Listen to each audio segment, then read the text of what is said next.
Gracias. Bueno, para empezar, quería poner un poco en perspectiva lo que significa la trombosis en pediatría y podemos ver en este gráfico publicado hace un par de años por un estudio danés que en los menores de 20 años, en la población general, la frecuencia de trombosis es prácticamente cero. Sin embargo, cuando uno se traslada a niños enfermos, podemos ver en este estudio publicado por el grupo de la doctora Rafini también hace 3 años, cómo la incidencia de la trombosis en niños hospitalizados ha ido aumentando a lo largo del tiempo, llegando hasta un aumento del 150% en las últimas 2 décadas. Si nos trasladamos a la Argentina para hacerlo un poco más cercano a nosotros, la experiencia en el Hospital Garrahan es de una incidencia de trombosis venosa profunda de 1 cada 300 chicos internados. Eso hace que, si uno piensa en tromboprofilaxis, que estamos diciendo que van a ser en niños enfermos, queremos poner un número, el número necesario a tratar, si tratáramos a todos los niños que se internan, es de 26.000. O sea, para poder evitar 86 eventos trombóticos. Eso quiere decir que, a diferencia quizás de los adultos, para nosotros el número necesario a tratar sería extremadamente alto. Entonces, uno de los puntos claves es cómo poder identificar quiénes son los niños con mayor riesgo que se van a beneficiar de una profilaxis sin tratar a todos.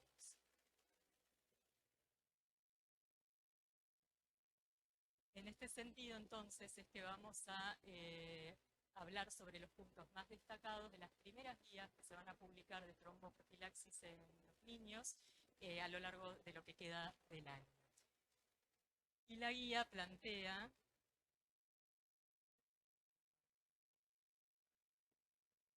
ahí está, lo ves.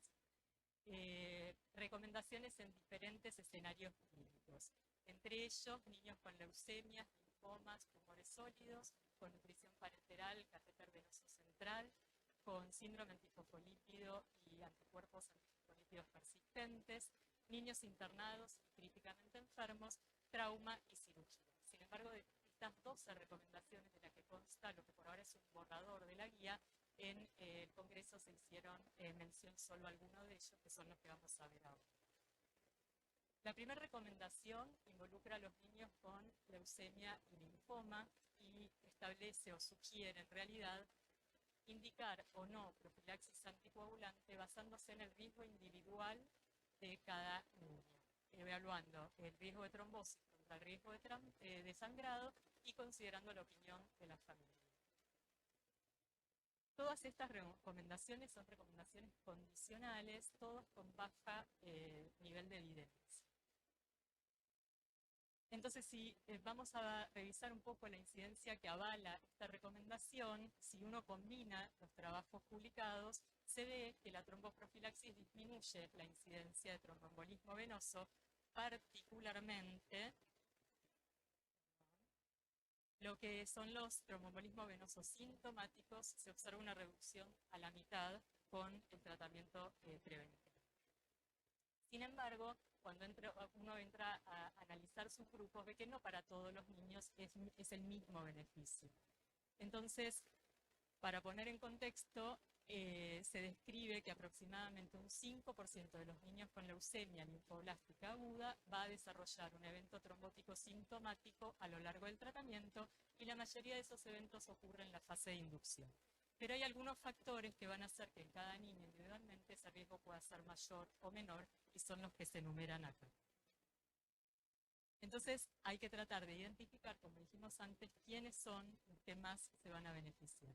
Y en ese sentido, en lo que refiere a factores de riesgo para trombosis, uno podría decir que los adolescentes, los chicos con obesidad, los chicos con leucemia de alto riesgo o antecedentes trombóticos van a tener un riesgo mayor que los que no tienen estos factores de riesgo.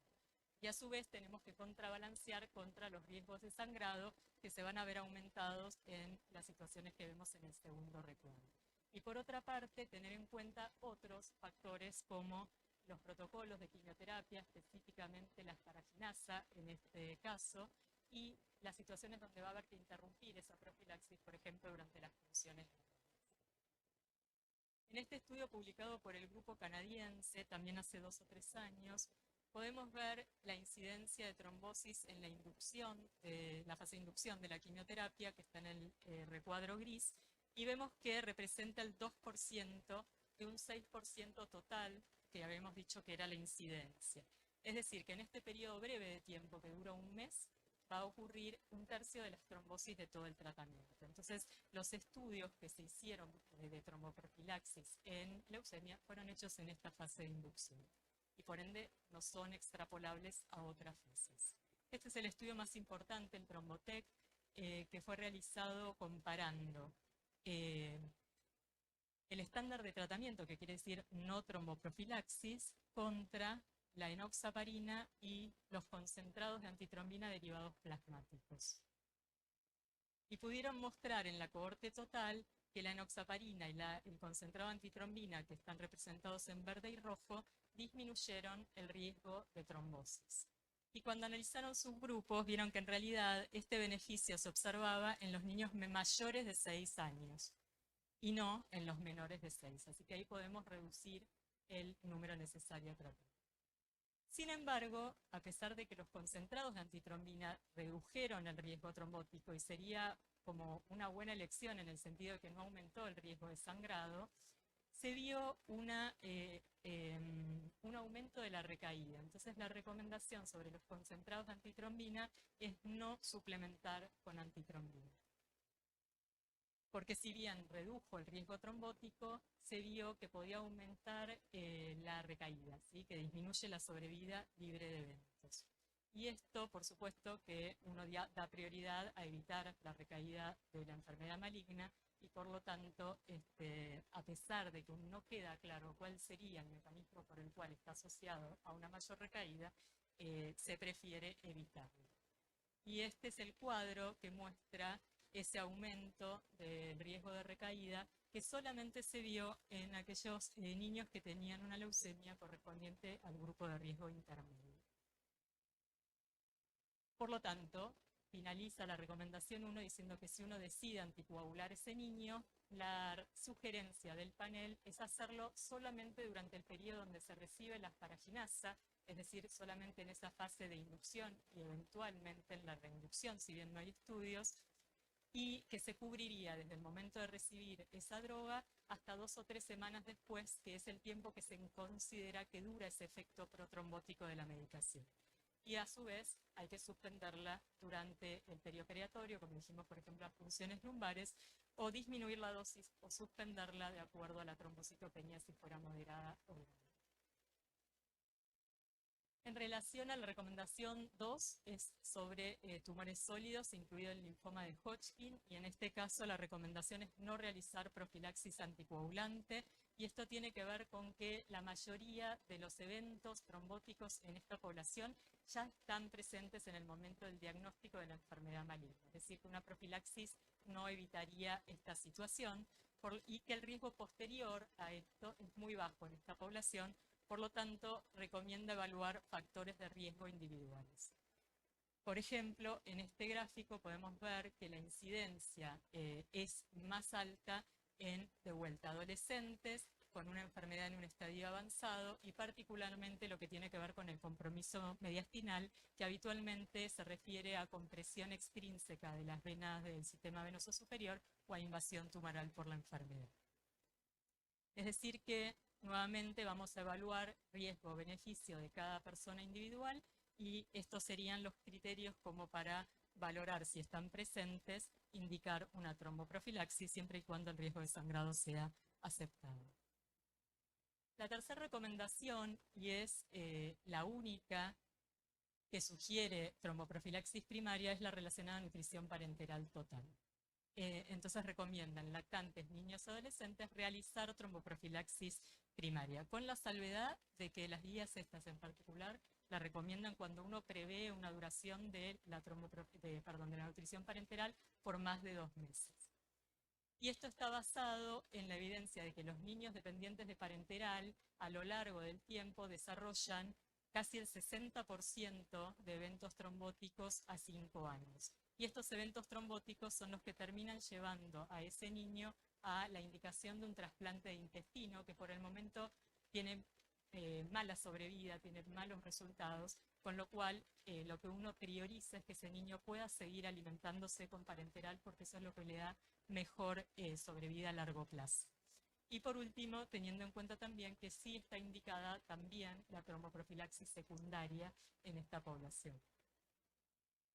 Este es un estudio que ya tiene unos cuantos años, del 2012, del grupo de la doctora Van Omen, que pudo demostrar que con tromboprofilaxis una sola vez por día en dosis bajas se puede evitar la trombosis en el 90% de los pacientes a 5 años.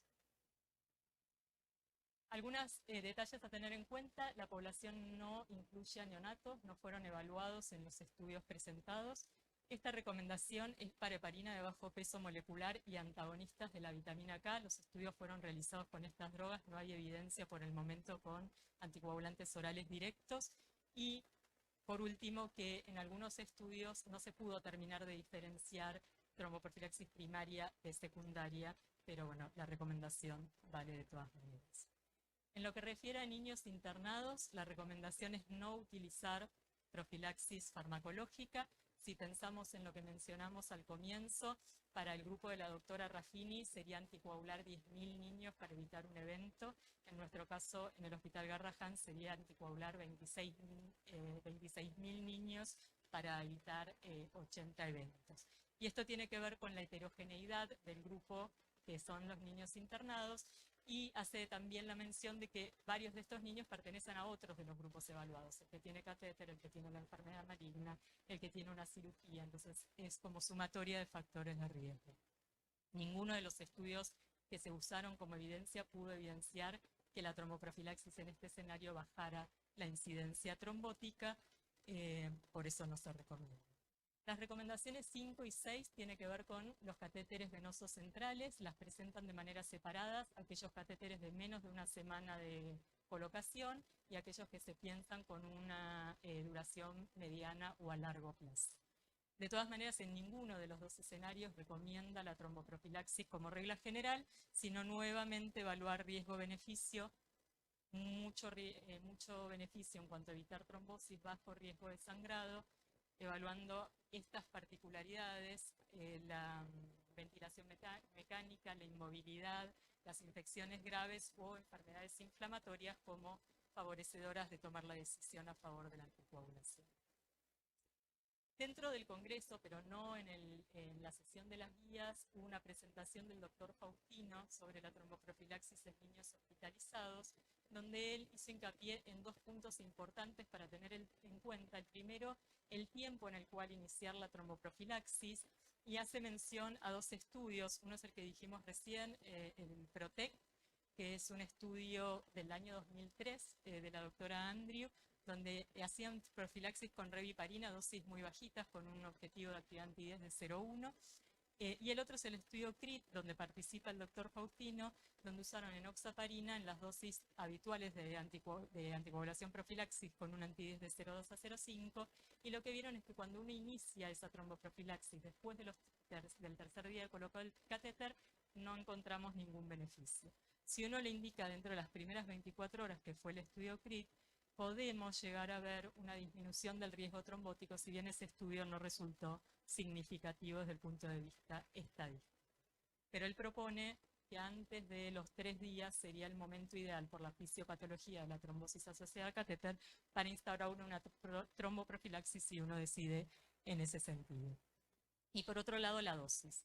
Este estudio de la doctora Raffini, publicado en el año 22, en realidad lo que evalúa es recurrencia trombótica, no tromboprofilaxis primaria. Sin embargo, la verdad que el estudio es uno de los que ha logrado mostrar diferencias significativas en cuanto a lo que es dosis profilaxis contra dosis completa de anticoagulación.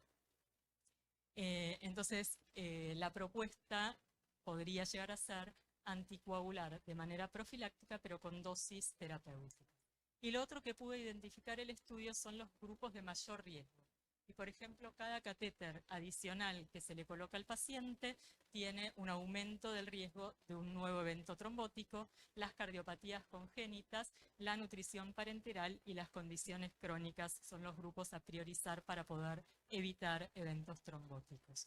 Y este artículo mereció el comentario del doctor Monagel, donde hace hincapié en que, de vuelta, el número necesario a tratar sigue siendo alto, porque solamente el 20% de los chicos presentan un segundo evento trombótico, pero destaca de este trabajo el haber encontrado dos poblaciones de alto riesgo, pudiéndolo mostrar estadísticamente, y el éxito que presentó la anticoagulación en dosis terapéuticas para disminuir el riesgo de tromboembolismo venoso.